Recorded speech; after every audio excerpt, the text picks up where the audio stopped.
Hey YouTube, Sack Guy here. As you can see, I've got something kind of special here. It is a Swiss buck. It was made exclusively for buck by Wenger.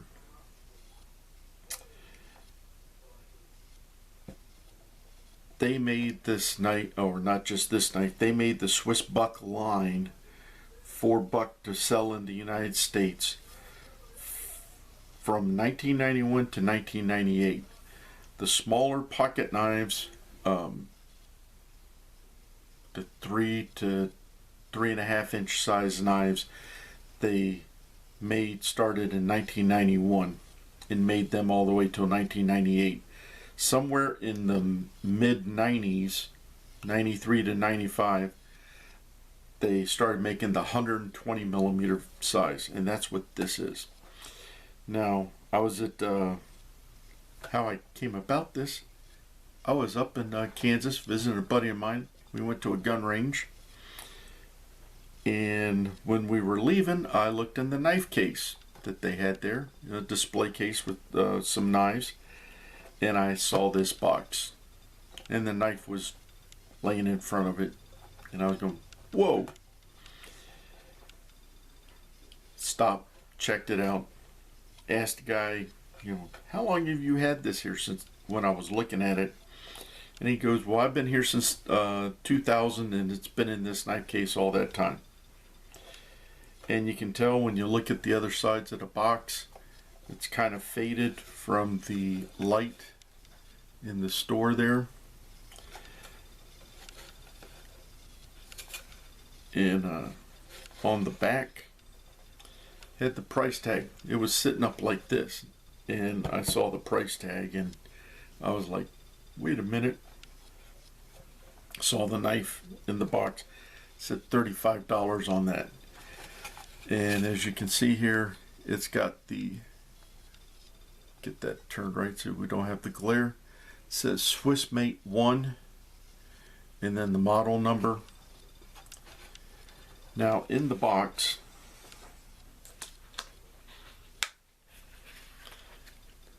was the belt sheath. It's nice belt sheath, heavy ballistic nylon.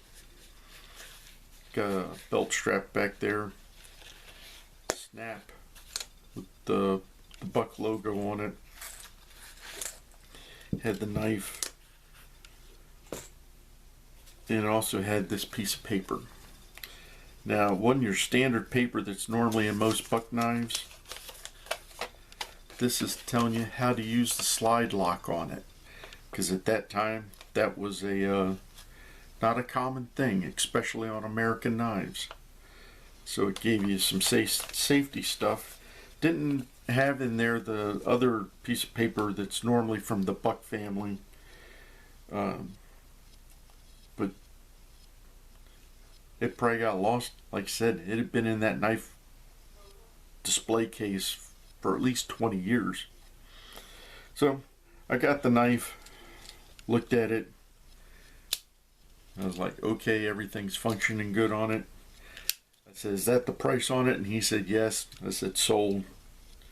As he was ringing it up, he saw my military retired ID, gave me a military discount, basically took off enough to cover the taxes, which is cool. So I paid roughly about $35 for it. Just to go over the specs on this.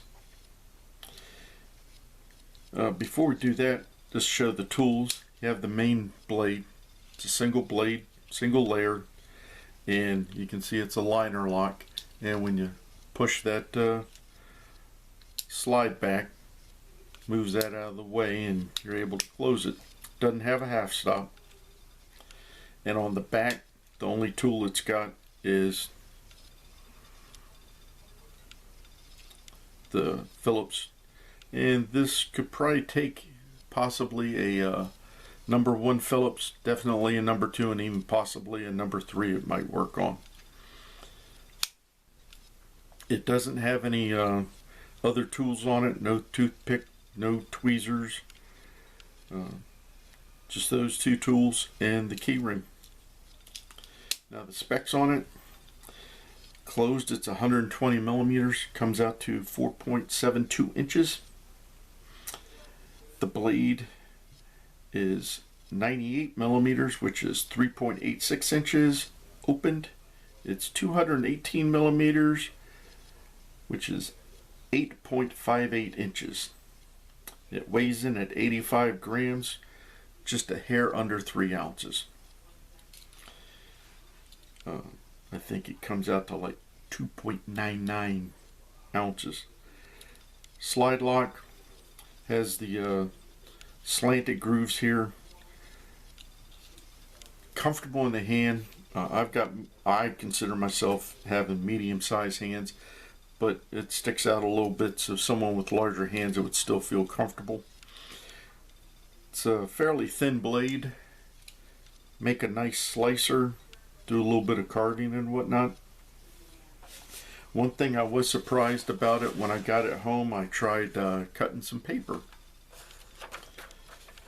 and it kind of drags a little bit. Still cuts, not real super sharp, and sometimes it does catches, so it just needs to be probably stropped up a little bit, and it'll work just fine. So if I decide to start carrying it for any reason, taking it to the woods, I'll have to do that. But I think this is just going into the collection. I just thought it was cool that I got it so cheaply